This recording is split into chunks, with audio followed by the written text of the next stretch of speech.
سلام بینندگان عزیز، من صدرالدین جلالی هستم، طبیب و کارشناس مرکز طب گیاهی آریان. اینک در برنامه ما صحبت درباره فشار بلند خون است. این خود به خود به وجود نمیاد در ارگانیسم انسان.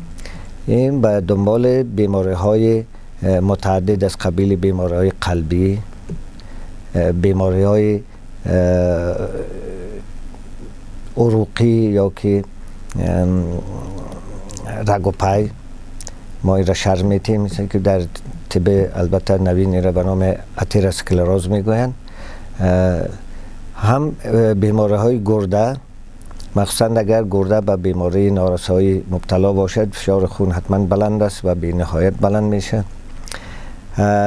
هم در پای یعنی بیماری عصبی که خود به خود معلوم است، کسانی که یعنی بسیار عصبی میشن فشار خون بلند میشد، بیمار دفعتاً باید چاره جویی کنه که به سکته مغزی یا سکته قلبی دچار نشود اگر قلب ضعیف است.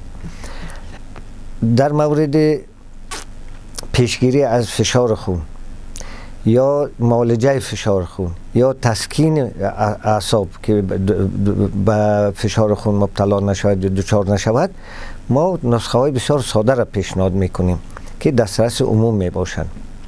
اولا شما بگیره میوه دولانه سرخ که در بازارها پیش گیاه فروشان، علف فروشان یعنی عطارها موجود است. بعدم بگیره یک مقدار میوه خوچ که در همه جا یعنی به طور فراوان موجود است، مخصوصا در فصل تابستان و تیرما. کسایی که ضرورت دارن میتونن ذخیره کنن این دو چیزه برای تیرما و زمستان برای خودشان. هم بگیرن گیاه مخلص که در تاجیکستان با همین گیاه مخلص نزدیک مشهور شود، حتی به طرف های مملکت های دیگر هم رفته است این گیاه، چون غیر از آسیای میانه در جای دیگر نمی روید. ما تمام کشورهای دنیا را دیدیم و مخصوصا مطالعه کردیم و بسیار دقت دادیم وقتی که در صحراها رفتیم و جاهایی که یعنی گیاه داروی پرورش میکنن مخلص هیچ کس نمیشن در دنیا غیر از تاجیکستان و ما افتخار میکنیم گیاه مخلص که در پیش روی ما قرار دارد و بسیاری مردم میدانند. در پیش گیاه فروشان هم هست، در فروش است که افتخاراتی که این گیاه دارد فشار خون پایین میارد و در ضمن میتواند برای اعضای داخلی بدن، اعضای گوارشی که عبارت از معده و روده و بگیریم غدود زیر معده و کیسه صفرای تلخدان هستند، یعنی یک وسیله بسیار خوب برای رشد یا بهبود فعالیت همین اعضایی که نام بردیم. وقتی که یعنی فعالیت این اعضا خوب شد، هضم غذا هم به طور معتدل صورت میگیرد.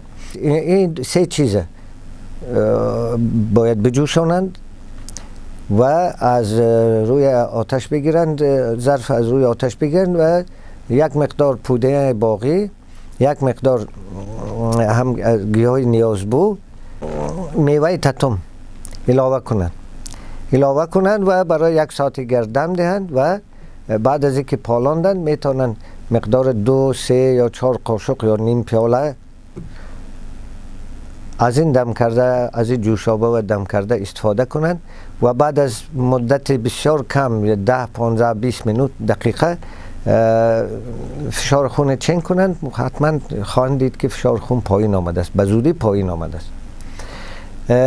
البته از یک طرف این ترکیب که ما ذکر کردیم فشار خون پایین میارد و از طرف دیگر اعصاب مرکزی را آرامی میبخشد و هم برای قلب یک دوای بسیار خوب است. همین ترکیبی که ذکر کردیم برای یعنی تسکین یعنی بهبود فعالیت دل بهترین وسیله است.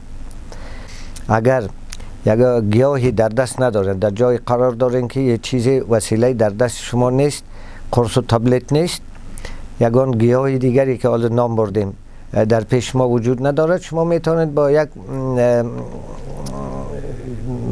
وسیله بسیار آسان فشار خون پایین بیارید و از خطر دچار شدن به سکته مغزی یا قلبی شما پیشگیری میکنید یا نجات میابید.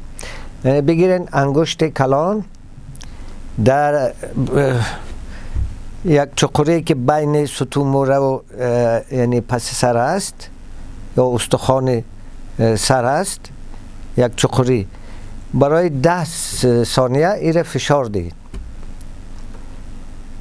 بعد از این 10 ثانیه، بعد از چند ثانیه دیگه شما احساس میکنید فشار خون سر سبک شده، فشار خون پایین آمده است. واسطه دیگر که بسیار آسان است، در چند دقیقه شما میتونید فشار خون پایین بیارید. این استفاده از سرکه است، سرکه سیب. شما یک مثلا داکه 4-5 قبطه را بگیرید، در سرکه تر کنید و به کف پا بندید. 1 ساعت 2 ساعت خواب روید. فوراً دفعتاً بعد از چند دقیقه فشار خون پایین می آید، شما احساس راحت میکنید.